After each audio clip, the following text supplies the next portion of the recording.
আসসালামু আলাইকুম। নিপা ডেইলি কুকিংয়ে স্বাগতম জানাচ্ছি আমার আজকের রেসিপি দেখার জন্য। আজকে আমি রান্না করব মসুরির ডাল দিয়ে পুঁইশাকের মাখানো তরকারি।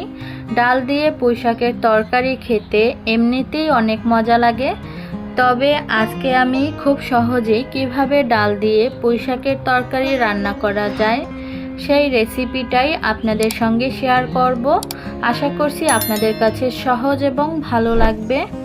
এখানে আমি 1 কাপ ডালকে খুব ভালো করে ধুয়ে পরিষ্কার করে নিয়েছি, আর এখানে 3-4টা পেঁয়াজ কুচি আর বড় সাইজের একটা আলুকে ছোট ছোট করে কিউব করে কেটে নিয়েছি। আর আমাদের লাগবে পুঁইশাক। আমি 1 কেজি পুঁইশাকের আগাগুলো নিয়ে নিয়েছি। ডাল দিয়ে পুঁইশাক রান্না করতে হলে পুঁইশাকটা নরম হওয়া জরুরি। এইবার এইগুলোকে মাখিয়ে নিব। একটা হাঁড়িতে পেঁয়াজ কুচিগুলো দিয়ে নিচ্ছি, দিয়ে দিচ্ছি পরিমাণ মতো লবণ, দিয়ে দিচ্ছি 3-4 চামচ মরিচের গুঁড়া, দিয়ে দিচ্ছি 1/2 চা চামচ হলুদের গুঁড়া, 1/2 চা চামচ দিয়ে দিচ্ছি ধনিয়ার গুঁড়া, 1/2 চা চামচ আদা বাটা, 1/2 চা চামচ রসুন বাটা। এখন এগুলোকে খুব ভালো করে পেঁয়াজের সাথে মিশিয়ে নিতে হবে। এটাকে একটু ডলে ডলে মাখিয়ে নিতে হবে যাতে করে পেঁয়াজটা একটু নরম হয়ে আসে। আপনারা পুঁইশাক দিয়ে ডাল মাখানো যে রান্নাটা, এটা যত ভালো করে মাখিয়ে নেবেন রান্নাটা কিন্তু ততই স্বাদ হবে। দেখুন পেঁয়াজটাকে এভাবে ডলে ডলে মাখিয়ে নিয়েছি। মাখিয়ে নেওয়া হয়ে গেলে দিয়ে দিচ্ছি 1/4 কাপের মতো রান্নার সয়াবিন তেল, দিয়ে আবারও একটু মাখিয়ে নিয়েছি। এই তো হয়ে গেছে। এবার দিয়ে দিচ্ছি ডাল। ডালটা অবশ্যই খুব ভালো করে ধুয়ে পরিষ্কার করে নেবেন, আর যদি সময় থাকে 1 ঘন্টা আগে ভিজিয়েও রাখতে পারেন। দিয়ে দিচ্ছি কিউব করা আলু। এখন এগুলোকেও খুব ভালো করে মেখে নিচ্ছি। মিশিয়ে নেওয়া হয়ে গেলে দিয়ে দিব পুঁইশাক। আর পুঁইশাকটাকে কিন্তু আমি শাকগুলোকে 2 টুকরা করেছি, আর ডাঁটাগুলোকে একদম ছোট ছোট করে কেটে নিয়েছি। এই তো আমাদের মাখানো শেষ। এবার চুলায় বসিয়ে দিব।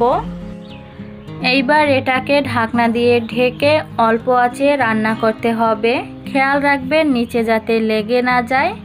যদি পানি না ওঠে সেক্ষেত্রে পানি দিতে পারেন, তবে হালকা পানি উঠলে সেই পানিতেই একটু কষিয়ে নেবেন। একটু নেড়েচেড়ে কষানো হয়ে গেলে আমি পানি দিয়ে দিচ্ছি। পানিটা এমনভাবে দিতে হবে যাতে পুঁইশাকের উপরে থাকে পানি। এবার ঢাকনা দিয়ে ঢেকে রান্না করে নিচ্ছি।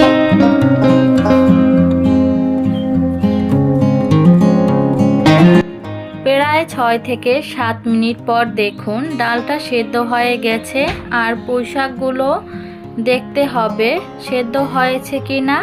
আমার পুঁইশাকও সেদ্ধ হয়ে গেছে, আর ডালটাও সেদ্ধ হয়ে গেছে। এখন আর একটু আঁচ করে এটাকে আর একটু শুকিয়ে নিব। অনেকেই ডালটাকে সেদ্ধ করে তারপরে পুঁইশাক দিয়ে থাকে, তবে সেইভাবে দিলে আমার কাছে মনে হয় ডালটা একদম নরম হয়ে যায়। ডালটা যদি একটু আস্ত আস্ত না থাকে তাহলে কিন্তু পুঁইশাক রান্নাটা একটু ভালো লাগে না। এইবার কাঁচামরিচ দিয়েছি কতগুলো। কাঁচামরিচটা দিয়েছি সুন্দর একটা ফ্লেভার আসার জন্য। এখন এটাকে ঢাকনা দিয়ে ঢেকে 5 মিনিটের জন্য রান্না করে নিতে হবে। এই তো 5 মিনিট হয়ে গেছে, আর ঝোলটাও এরকমই রাখতে হবে, নয়তো পরে একদমই শুকিয়ে যাবে। আমাদের যে ডাল এবং আলু সেটা কিন্তু একটু ঝোল টেনে নিবে, সেদিকে খেয়াল রাখবেন। এই তো আমি চুলাটা অফ করে দিয়েছি। ঠিক এই রকম কনসিস্টেন্সিতে আমাদের এই ডাল আর পুঁইশাকের তরকারিটাকে নামিয়ে নিতে হবে।